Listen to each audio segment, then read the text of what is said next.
Abra sua Bíblia, amado irmão, em Efésios, no capítulo 3. Efésios, capítulo 3, versículo 14.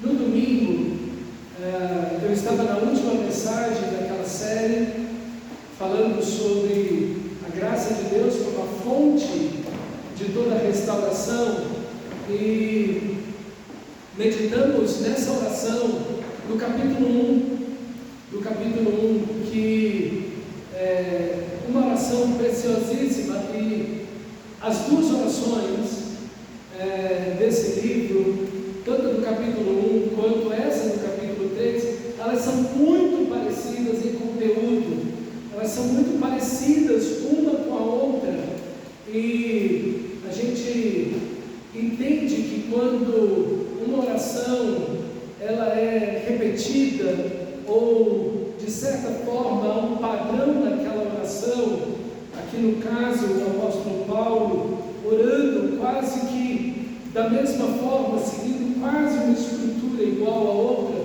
mostra a paixão que está no coração daquele que ora, o desejo daquele que ora, de que aquilo que ele está orando não é simplesmente uma mera repetição, não é simplesmente uma coisa vazia, repetitiva, como se a pessoa estivesse falando aquilo jogando ao ar, né? Mas pelo contrário, é de fato aquilo que brota do coração. Então, às vezes você pode se pegar repetindo uma oração, não como uma reza, mas como o Senhor Jesus nos já dissemos, que vai, ora, depois vai até os discípulos, e depois volta e diz as mesmas palavras, e retorna aos discípulos, depois volta e repete de novo, 3 vezes, orando da mesma forma. Então, a repetição, quando ela é algo que brota de fato do coração, de uma angústia do coração, ou de um desejo ardente da alma, que aquilo aconteça, que Deus faça aquilo, essa repetição ela não é ruim. A repetição que é ruim é quando simplesmente é uma reza, é uma coisa simplesmente jogada para o ar. A pessoa está passando bolinha atrás de bolinha e dizendo uma série de frases repetidas, e aquilo não tem nenhum sentido, ok? A pessoa está com a mente em outro lugar, em outro canto, mas a sua boca está falando aquilo. Isso, irmão, é condenado pelo nosso Senhor, ou como se, pelo nosso muito falar, fôssemos ouvidos, como disse Jesus em Marcos e Mateus, no capítulo 6. Então, essa repetição ela é ruim, mas quando nós olhamos uma repetição como essa, nesse texto, nessas duas orações do livro de Efésios, podemos entender com certeza que é um ardor, um fervor profundo no coração do apóstolo Paulo, para que isso aconteça. Então ele ora assim, por esta razão, versículo 14, por esta razão, eu me ponho de joelhos diante do Pai, de quem toda a família nos céus e na terra recebe o nome. Nós temos aprendido aqui como orar uma oração, como aplicar essa oração à minha vida, como fazer da oração que estamos lendo a minha oração. E ele vai dizer por esta razão. Então, a razão está no que ele disse anteriormente. A razão está no que está escrito assim.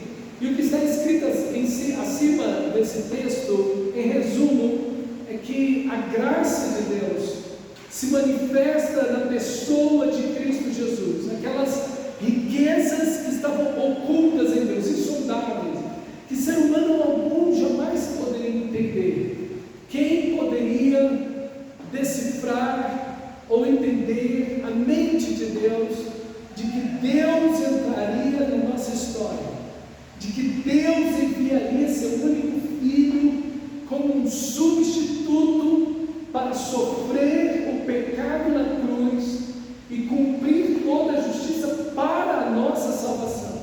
Isso é inimaginável. Ser humano algum, em cultura alguma, por mais inteligente que fosse, por mais místico que alguém fosse,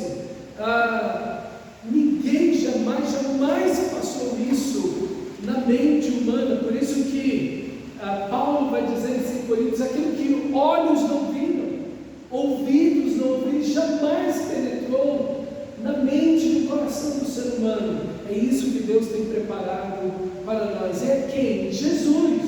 É a pessoa de Jesus, a obra de Jesus. Então, por essa razão, eu me ponho de joelhos. E aqui tem uma coisa muito piedosa, é a postura da oração. A postura da oração. Pastor, então todas as vezes que eu vou orar, eu tenho que ficar de joelho? Não, não é isso. Mas é bom ficar de joelho. Se você puder, se o seu joelho tiver condições, ou se o lugar onde você estiver orando, puder você colocar-se de joelho, não faz mal. A postura física, e isso é uma coisa assim, que a gente pensa que são dois extremos. Aquelas pessoas que são extremistas, né? Não, só pode orar se tiver de joelho de tal forma. Não, isso está errado, ok? Isso está errado. Paulo vai dizer que eu quero que os homens levantem as suas mãos santas em todo lugar, sem ira e animosidade, orando a Deus, enfim. Então a oração, ela não tem assim uma forma estabelecida. É isso, uma única forma. Ela não tem aquele padrão único. Ela tem uma variedade aqui. E existe o outro lado, né? De um lado estão os legalistas. Não, só pode orar se for assim. Do outro lado, tem os liberais. Que ajoelhar o quê? Que levantar as mãos o quê? Eu não vou fazer nada. Está vendo? A gente entra num ponto extremo no outro. Não. É interessante porque a oração envolve o nosso corpo. A oração envolve o nosso espírito. Deus chama você à oração. O seu espírito sente necessidade de orar, de falar com Deus. E o Espírito de Deus chama lá no seu espírito você para orar. Por isso que quando você está orando, Deus toca você. As lágrimas descem, né? E vem, não é porque você está com problema, com angústia, com ansiedade, não. Elas vêm pela presença de Deus. Deus está falando com o seu espírito do seu amor. Ele está afirmando para você que você é alvo do amor dele, que você é filho dele. Então a oração mexe com o nosso espírito, ela envolve o nosso espírito, mas a oração também envolve a nossa mente. Eu não posso orar sem a minha razão, eu não posso orar sem a minha mente. A minha mente tem que funcionar na oração, precisa haver razão na oração, ok? Mas a oração também envolve o corpo. Por isso que Jesus disse: você tem que ter um lugar, entra no teu quarto, fecha a porta depois de você. Paulo vai dizer: eu me ponho de joelho. Então precisa ter um ambiente também para a oração. Ambiente para a oração. Então a sua postura, provavelmente você vai orar melhor se você orar em voz alta. Sua mente não vai começar devagar. Já começou a orar? E de repente você está orando lá, como a gente diz, está orando em espírito, né? Não é que você está orando em espírito, você está orando sem falar, com a mente, só com a mente você está falando. Daqui a pouco, quando você se pega, você está pensando numa coisa que não tem absolutamente nada, você fala: meu Deus, me perdoa, aonde a minha cabeça vai parar? Eu pensei que era só eu que aconteceu. Não, todo mundo. Como Spurgeon diz, somente algumas mentes muito espirituais conseguem atingir esse nível de passar muito tempo orando só com a mente, sem se distrair. Nós aí, Spurgeon se inclui, né? Nós que não temos uma mente tão elevada, precisamos orar em voz alta. Não quer dizer que tem que sair gritando, mas você pode orar de tal forma que você esteja murmurando ali algumas palavras para você mesmo ouvir a sua oração. Isso ajuda você a se concentrar. Então, é a mesma coisa fechar os olhos. Quem diz na Bíblia que você tem que fechar os olhos para orar? Não existe isso na Bíblia. Feche seus olhos para orar. Não existe isso na Bíblia. Por que a gente então fecha os olhos? Né? É para a gente se concentrar. Então, veja, a oração, ela atinge o meu corpo. Então, quando eu puder, eu posso e devo ajoelhar. E o ajoelhar, ele tem um símbolo bonito. Quando você fecha a porta do seu quarto, literalmente você fecha a porta, você fica sozinho, ou você vai debaixo de um lugar, de uma árvore, ou em um canto onde não tem ninguém, isso dá um sentido de privacidade. De privacidade. A mesma coisa o ajoelhar. Quando você se ajoelha, a sua postura física, ela também demonstra, e ela deve demonstrar algo interior. E aí você tem que ver se o seu ajoelhar é só físico ou se de fato é do coração. Porque seria hipocrisia eu ajoelhar fisicamente, mas diante de Deus eu estou em pé soberbo, arrogante diante de Deus. Aí não adianta, entendeu? Então, o ajoelhar ele tem que ser do coração. E ajoelhar significa rendição. Ajoelhar significa entrega. Ajoelhar significa a oferta da minha vida a Deus, completamente rendido. Eu não tenho nenhuma chance de defesa. Eu estou totalmente entregue. Eu estou submisso a Deus. Ele é Deus. Ele é o Senhor. Eu estou entregue, submisso, humilhado diante dele. É uma atitude de dependência de Deus. Isso tem que estar no nosso coração. Essa atitude é a atitude da oração. Mas é interessante, quem está orando aqui revelou para mim e para você no capítulo 1, terceiro céu. Paulo diz: eu fui até o terceiro céu. Conheci um homem, né? Eu disse que é ele, mas o texto é tão claro. Ele foi ao terceiro céu, mas é interessante que quanto mais alto nós conseguimos chegar, entendendo Deus, sua graça, seu amor, seu poder, sua glória, mais humilde nós vamos ser. Mais humilde. Eu fui ao terceiro céu, eu ouvi palavras que não é nem lícito ao homem dizer. Aquilo que você vê Paulo escrevendo, a eleição, todas essas bênçãos gloriosas que ele está falando, ele viu isso. Ele viu os anjos, ele viu Cristo, ele viu Deus, ele viu o Espírito Santo, ele viu os eleitos, a igreja, essa família que ele está falando aqui nos céus. Ele viu os irmãos em Cristo. Ele andou, ele foi ao terceiro céu. Os céus dos céus. Ele estava lá, mas ele se ajoelhou para orar. Eu fico pensando, imagina alguém nos nossos dias, se um neopentecostal fosse ao terceiro céu. Rapaz, se ele foi só até a Ceilândia e Samambaia, ele já está mandando Deus fazer tudo. Imagina uma criatura dessa indo no terceiro céu. A atitude, irmão, é interessante. Quanto mais nós crescemos no conhecimento de Deus, na graça, mais humilde nós vamos ser, mais humilhados vamos ser, mais dependentes de Deus. Então, olha, irmãos, estamos na primeira frase desse texto. Quanta coisa bonita!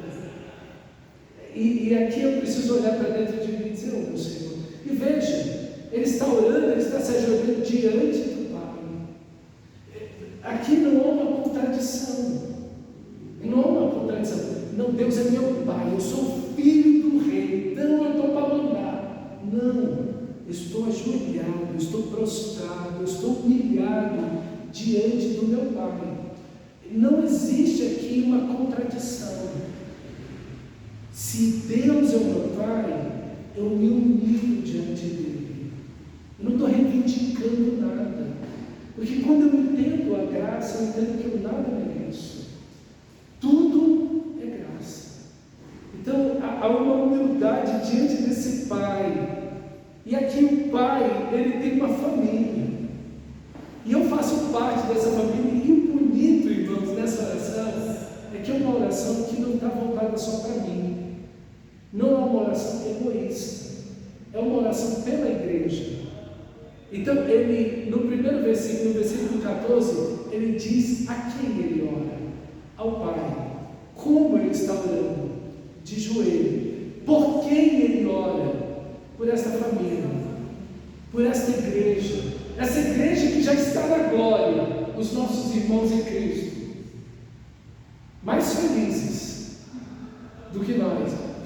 são mais tribulações, eles pecam. Eles estão mais felizes que nós, mas eles não estão mais seguros. Nós estamos tão seguros quanto eles, porque aquele que guarda os nossos irmãos que estão na glória é o mesmo que guarda você aqui. Seja nas tribulações, nas lutas, nas dores, mais felizes, não mais seguros. Não é bom pensar nisso? Não é maravilhoso pensar nisso? E agora, essa família aqui, nos céus e na terra, que recebe o nome de Deus, pertence a Deus, tem a herança de Deus, vive em Deus, por Deus, com Deus e para Deus. Essa família maravilhosa. E aqui eu oro pela igreja. As nossas orações, a gente vive numa cultura hiperindividualista, que é o meu, eu, as minhas vontades, os meus sonhos, os meus anelos, os meus desejos, os meus pedidos, o meu. Aqui, Paulo diz para a gente orar pela igreja, pela família de Deus.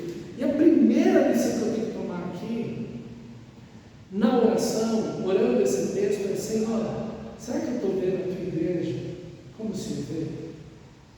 Como a minha família? Porque a igreja é a família de Deus.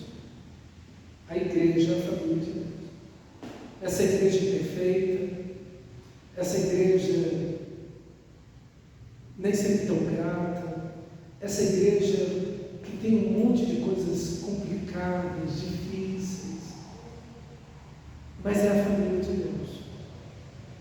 A família na glória dos céus está perfeita, não peca mais, está lindo, maravilhoso, mas a igreja na terra, ela ainda tem as suas limitações. E a pergunta que eu tenho que fazer para mim, enquanto eu oro, e a oração que eu tenho que fazer é: Senhor, eu preciso ver a igreja, eu preciso ver os meus irmãos como de fato meus irmãos, apesar de todas as nossas limitações, de todos os nossos entraves e problemas. Eu preciso ver a igreja como a sua família, e eu preciso ter a igreja como a minha família eterna. E aqui está um grande motivo, um dos grandes motivos pelo qual a igreja foi perseguida. Porque os crentes dos primeiros séculos, eles viam a igreja como uma família acima da sua família consanguínea. O primeiro motivo da perseguição da igreja era: Cristo é o Senhor. Não é Kaiser, não é César que é o Senhor, é Cristo que é o Senhor. E o segundo, os irmãos, a igreja é mais importante que a minha família. A própria família entregava, pela dedicação, pelo amor que os cristãos tinham pela sua própria família em Cristo. Que eles entendiam: essa família em Cristo é eterna, essa família que eu tenho é eterna. Nunca mais eu vou deixar de ser irmão desses irmãos. Vai ser para sempre, vai ser por toda a eternidade.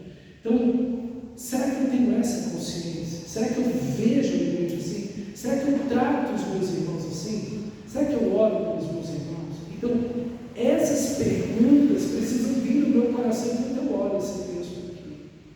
Alguém tem alguma coisa para acrescentar, perguntar?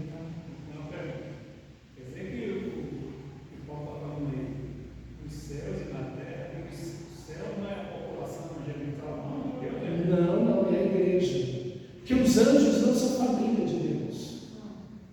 Os anjos não são filhos de Deus. Os anjos são anjos, espíritos ministradores sobre aqueles que hão de herdar a vida eterna de Deus. Os anjos não são filhos de Deus.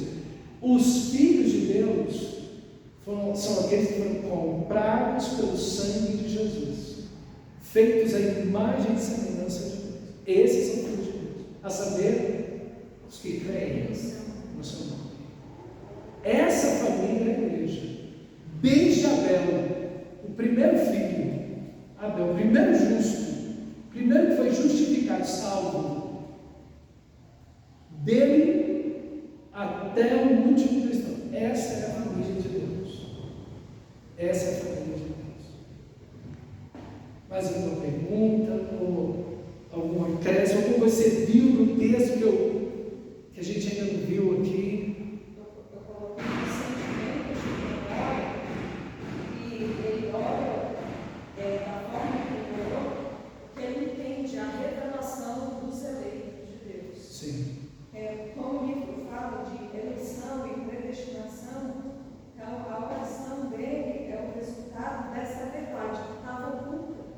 Sim. Foi um mistério e agora foi, nos tempos desde Jesus, foi revelado. E a questão que eu estou diante do meu pai, que é uma comparação, ele com certeza é o meu pai, mas ele também é o meu Senhor. Sim. Então a gente nunca pode desassociar a imagem do Pai, De Deus Pai e de Deus como Senhor da minha Deus vida. como Senhor. Ele não é como a gente hoje tem tanta verdade nessa relação de pai e filho, que fica, muitas vezes até passando dos limites. Não, ele é o meu Pai, é verdade, mas ele é o meu Senhor. Sim. E ele é o Deus Todo-Poderoso, então Sim. não posso me esquecer nunca, porque eu estou me relacionando. Sim. E essa era uma imagem muito bonita da época bíblica, que até 100 anos atrás existia, de uma figura de um pai. Hoje em dia a coisa está bem avacalhada, né? O pessoal tem uma ideia de pai assim muito errada, né? E acaba achando que Deus está no meio desse bolo aí. Então, tratar Deus como ele deve ser tratado, entendendo com certeza essa eleição. E a oração, olha o conteúdo da oração do versículo 16, a partir do versículo 16, olha o conteúdo: peço a Deus que, segundo a riqueza da sua glória, conceda a vocês que sejam fortalecidos com poder, mediante o seu Espírito, no íntimo de cada um. Então, é uma frase grande demais e difícil de entender. Então, peço a Deus que, segundo a riqueza da sua glória. Que riqueza de glória é essa? É o que Paulo falou no capítulo 1. Essas 7 bênçãos espirituais que nós recebemos de Deus: a eleição, o destino eterno como filhos, o perdão dos nossos pecados, o Espírito Santo, a revelação do propósito de tudo existir, que é Cristo sendo glorificado, a segunda vinda de Cristo. Enfim, todas essas 7 bênçãos estão inclusas nessa expressão, a riqueza da sua glória. É a riqueza de quem Deus é e do que Deus fez na cruz do Calvário por nós. Então, toda essa riqueza está na nossa direção. Peço a Deus que, segundo a riqueza da sua glória, conceda a vocês que sejam fortalecidos com poder. Então, meu irmão, aqui a vida cristã deve ser uma vida do poder de Deus sobre nós. É o poder de Deus que te convenceu do pecado, da justiça, do juízo. É o poder de Deus pelo Espírito Santo que te fez nascer de novo. É o poder de Deus pelo Espírito Santo que te libertou do império das trevas e te trouxe para o reino do Filho do seu amor. É o mesmo poder do Espírito que te libertou do pecado, daquela escravidão, daqueles pecados que você era apaixonado por aquilo, que você amava aqueles pecados, ou estava escravizado naquilo. E agora o poder de Deus veio sobre você, rompeu as cadeias, quebrou tudo aquilo foi quebrado, você está livre de tudo aquilo. É esse poder que te acompanha por toda a vida cristã, em cada luta, em cada tentação, em cada dor, em cada sofrimento, em cada dúvida que você tem, enfim, em todo ataque do diabo contra a sua vida.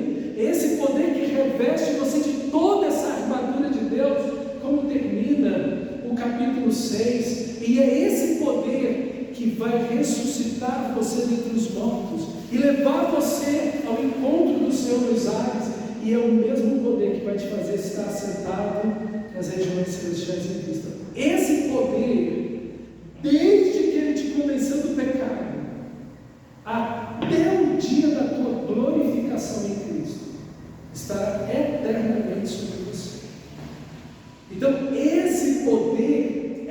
Espírito Santo, e é um poder que age aonde? Ao final do versículo, aonde esse poder age? No íntimo ou no coração de cada um. Não é uma coisa, não tem uma tropa de elite aqui na igreja. Não, existem cristãos de primeira classe. Esses cristãos têm isso, têm esse poder aqui. O resto não vive capeta se arrastando por aí, não. Esse poder, veja em cada um, diz o texto. É um poder que está agindo na sua vida e na minha vida, irmão.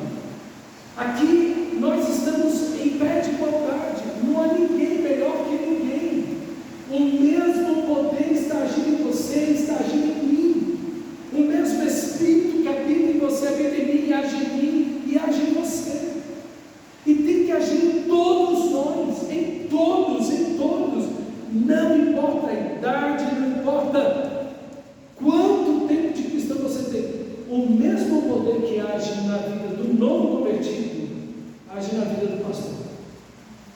O mesmo poder, o mesmo Espírito que habita no novo convertido, que acabou de entregar sua vida a Cristo. O mesmo Espírito, o mesmo poder está atuando na vida dos cristãos mais maduros na fé. É o mesmo Deus, é o mesmo Espírito agindo em cada um. Por isso aqui dá um estímulo para mim e para você. Como o poder de Deus existe na sua vida. Quando o poder de Deus falta para você. Você está sendo derrotado em alguma área da sua vida. Tem alguma área da sua vida que você está sofrendo derrota, que você se sente fraco. É aquilo, meu irmão. É aquilo. Buscando o poder de Deus, olhando para essas bênçãos espirituais, como o texto vai falar agora para mim e para você, versículos 17, e aqui está a forma de beber desse poder, de alimentar-se desse poder. Está no versículo 17, assim, pela fé, que Cristo habite no coração de vocês, estando vocês enraizados e alicerçados em amor. Aqui está a forma, primeiro, de você e eu bebermos desse poder. Veja, Cristo está habitando em nós, Cristo está morando em nós. Põe um dedo aí nesse texto e abra comigo em João 14. João 14, vai lá em João 14. Eu sou apaixonado nesse texto, João 14. Isso que Paulo está dizendo, Jesus disse para os discípulos, horas antes de morrer, e isso moveu toda a igreja. Essa doutrina veio do nosso Senhor Jesus. Olha a partir do versículo 18, João 14, 18: não deixarei que fiquem órfãos, voltarei para junto de vocês, mas um pouco o mundo não mais me verá. Vocês, entretanto, me verão, porque eu vivo. Vocês também me verão naquele dia. Vocês saberão que eu estou no meu Pai, que vocês estão em mim e que eu estou em vocês. Aquele que tem os meus mandamentos e os guarda, esse é o que me ama, e aquele que me ama será amado pelo meu Pai, e também o amarei e manifestarei a ele. Olha, irmão, que texto precioso, que lindo esse texto. Ele diz, naquele dia, versículo 20, vocês saberão que eu estou no meu Pai, que vocês estão em mim e que eu estou em vocês. E ele conecta essa unidade, essa habitação à palavra. Aquele que tem os meus mandamentos e os guarda, esse é que me ama. Aquele que me ama, aquele que tem a palavra, que está obedecendo a palavra, sendo fiel à palavra, aquele que me ama será amado pelo meu Pai. Eu também o amarei e me manifestarei a ele. Então Judas, não Iscariotes, disse a Jesus, porque Que a razão do Senhor se manifestará a nós e não ao mundo. Jesus respondeu. Olha, não memorize esse texto. Memorize esse versículo. Se alguém me ama, guardará a minha palavra, e o meu Pai o amará, e viremos a Ele, e faremos nele morada. Não, irmão, esse versículo é extraordinário. Se alguém me ama, olha a evidência do amor, guardará a minha palavra. Agora, abra lá, não pega esse texto de João, não terminei com João ainda não. Abre lá em Efésios. Olha só o nosso texto. Versículo 17, e assim, 3:17 de Efésios. E assim, pela fé, que Cristo habite no coração de vocês, dando vocês arraigados e alicerçados em amor. Qual é a conexão que você faz desse texto com o outro? Como você pode estar nutrido do amor de Deus? Vou ler o versículo para você. Lá em João 14:23. Se alguém me ama, guardará a minha palavra, o meu Pai o amará, nós viremos para Ele, faremos nele morar. Como você bebe do amor de Deus? Estando na palavra, arraigados e alicerçados em amor. Essa ideia aqui, meu irmão, é que você está nutrindo a sua alma por meio da palavra, no poder do Espírito que ele acabou de dizer no versículo anterior. No poder do Espírito você está nutrindo a sua alma da palavra de Deus. Tudo que sua alma tem que beber é do amor de Deus. Tudo que a sua alma precisa nutrir-se é do amor de Deus. E esse amor está na palavra, esse relacionamento está na palavra. É você, a palavra e o Espírito de Deus. Eu e meu Pai viremos para Ele e faremos nele morar. O Espírito de Deus, como Paulo vai dizer, nós somos a habitação, o santuário de Deus no Espírito. Meus irmãos, sem Bíblia não há amor de Deus no seu coração. Sem a palavra de Deus, você nunca vai entender o amor de Deus. Você nunca vai conhecer o amor de Deus. Você nunca vai experimentar o amor de Deus. É por meio da palavra, o seu coração precisa criar raízes na palavra de Deus. Se alguém me ama, guardará a minha palavra. O meu Pai o amará. Quando é que você sente o amor de Deus? Porque o seu coração está nessa palavra. Aquele que me ama guardará a minha palavra. O meu Pai o amará. E nós, eu e o Pai, viremos para Ele e faremos nele morada. Agora deixa eu terminar o texto de João 14, rapidinho. É tão lindo, irmão. Parece que assim você não quer parar de ler João, né? Quem não me ama, versículo 24, 14:24 de João. Quem não me ama, não guarda as minhas palavras. Ele quer dizer a mesma coisa, só que agora de forma negativa. Ele disse de forma positiva: aquele que me ama, guarda a minha palavra, o meu Pai o amará, nós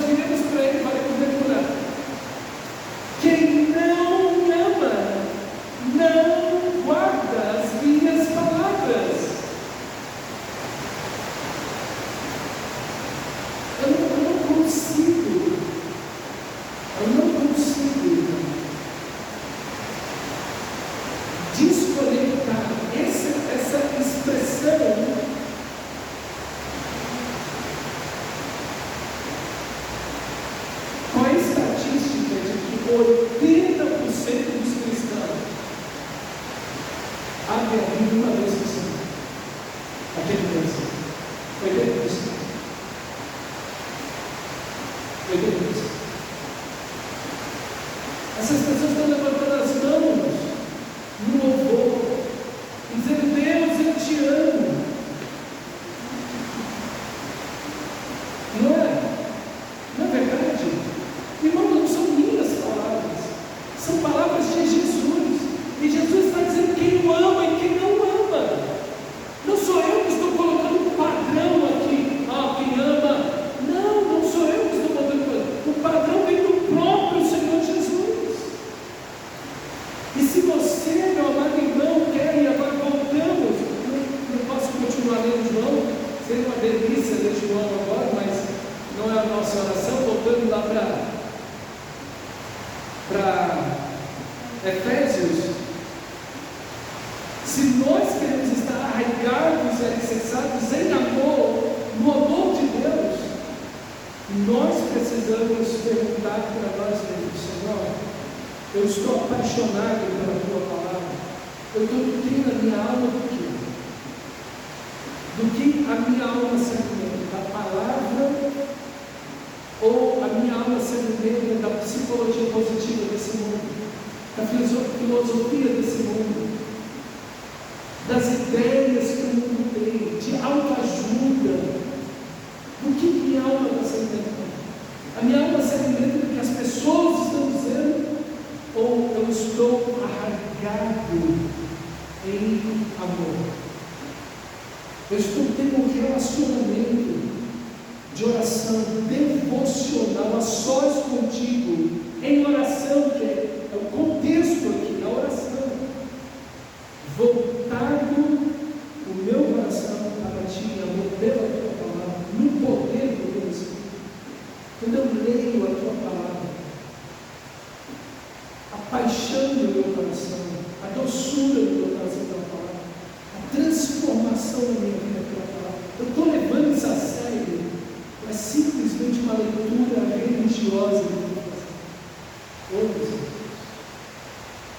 Como nós precisamos tomar esse passo e confrontar a nossa vida em oração,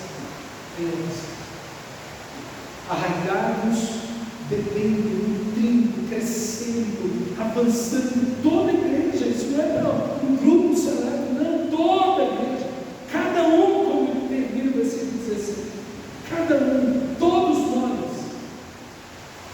com as raízes espirituais, emocionais da nossa alma, do nosso espírito, todas lançadas na palavra do amor de Deus e alicerçados.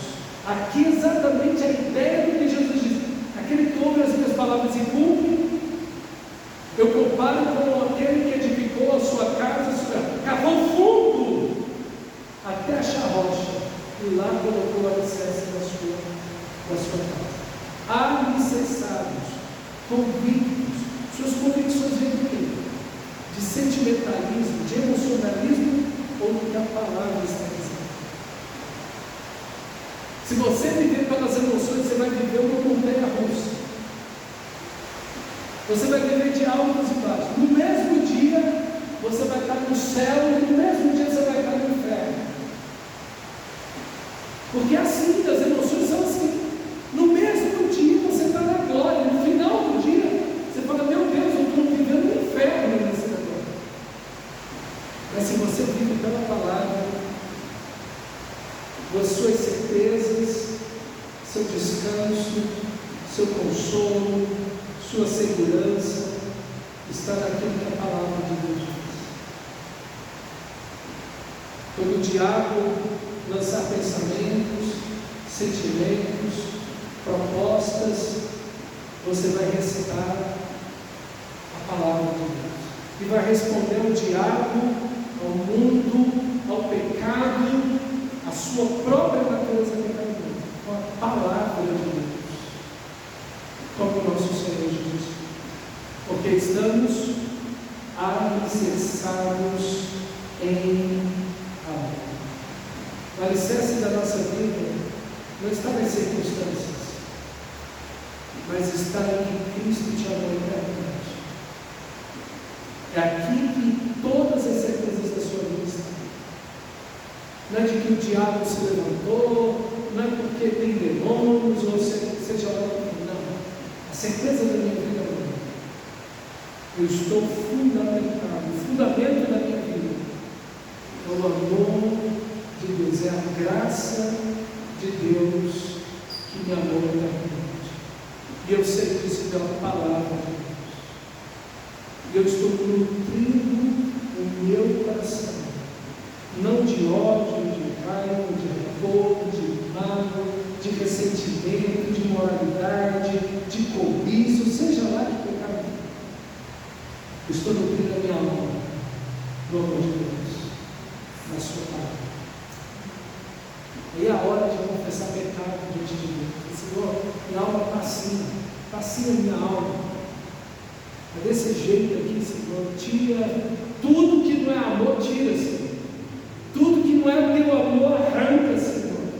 Tudo que não é amor do Senhor, que não são certezas espirituais celestiais, tira da minha alma, Senhor. E tira tudo isso e coloca a tua palavra. Coloca a tua palavra. Escreva a palavra de Deus. Memorize versículos. Escreva, faça um catálogo de uma folha. Diante daquela dúvida ou daquele pecado, escreva um versículo ou outro na sua frente ali, ó, e coloca no carro, coloca na geladeira, na cabeceira da sua cama, em qualquer lugar que você vá. Lá está aquele versículo. E quando aquilo voltar, você vai lembrar daquele versículo, daquele versículo.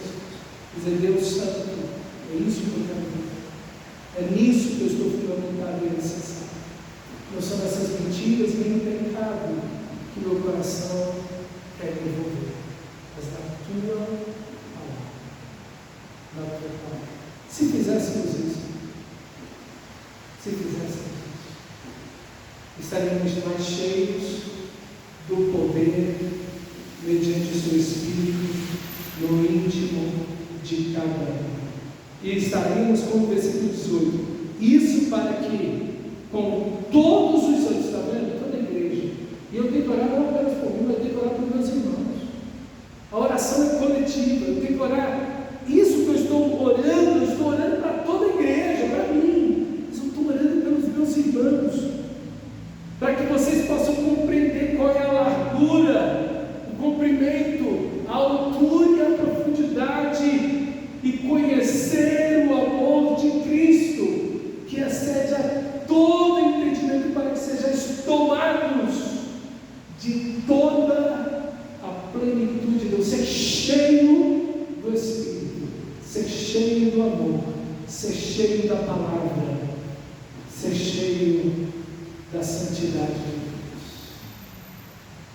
Você fala: puxa, pastor, isso então é ser cheio do Espírito.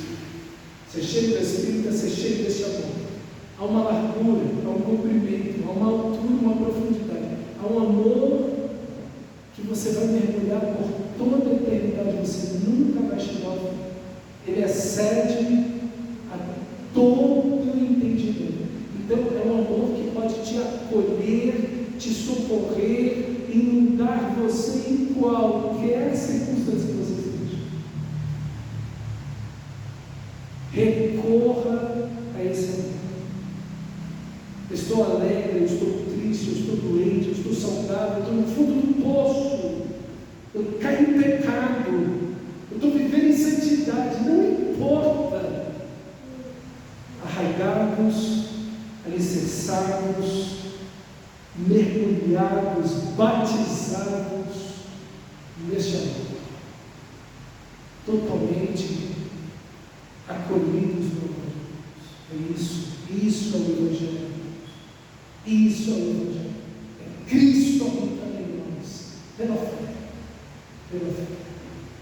Viver essa realidade maravilhosa, orar por isso por você, orar por isso pela igreja. Meu Deus, mergulha os meus irmãos nesse amor.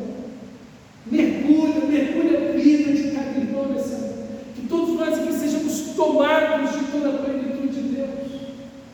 Mergulha a nossa alma na palavra, Senhor, que cada irmão, que a raiz do coração de cada irmão esteja na tua palavra. Isso, irmão,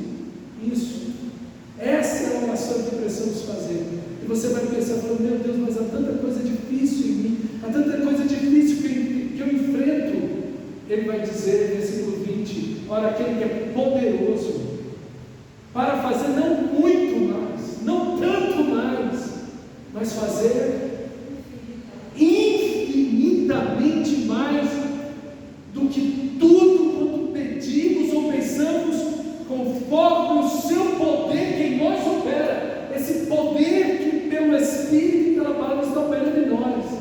Ele faz infinitamente mais do que tudo que pedimos ou pensamos. Veja, o amor de Deus ultrapassa a nossa fé. Não é lindo isso? Não é bonito isso? Esse Deus vai infinitamente mais do que tudo quanto pedimos ou pensamos. Deus vai além do que você pede. Deus vai além do que você pensa. Como você não pode confiar nele? Como você não vai se entregar a ele completamente? Irmãos, o Evangelho é fantástico. Aqui você vai explodir em adoração a Deus. Aqui você vai terminar com uma doxologia, com palavras de glória, de adoração a Ele. Seja a glória aonde?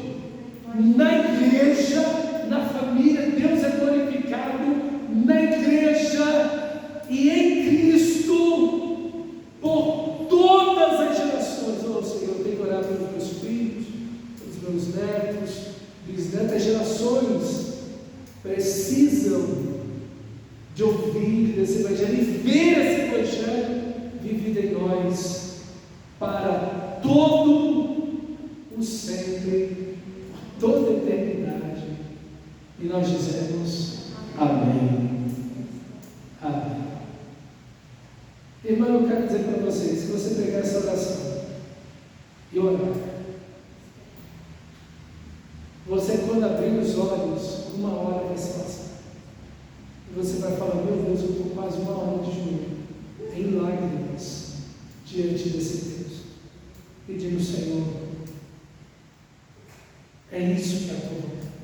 Eu quero dizer para você, irmão, é isso que Deus quer. É isso que Deus quer. É essa a vontade de Deus para a sua vida individualmente. Mas é essa a vontade de Deus para essa igreja aqui. Mas também é essa a vontade de Deus para toda a igreja verdadeira, para todo cristão verdadeiro. Que no final de tudo, de cada oração, a Ele seja a glória, que a glória de Deus seja vista na igreja, assim como foi vista na pessoa de Cristo, e vimos a sua glória, a glória como Filho unigênito do Pai. Que essa glória seja vista na igreja, assim como foi vista em Cristo, por todas as gerações. Que cada geração que venha, já venha no avivamento, já nasça no avivamento, já nasça no fogo, no poder do amor de Cristo Jesus, no poder do Espírito, para sempre. Amém. Vamos orar. Você pode orar essa oração, pelo menos um pedacinho dela.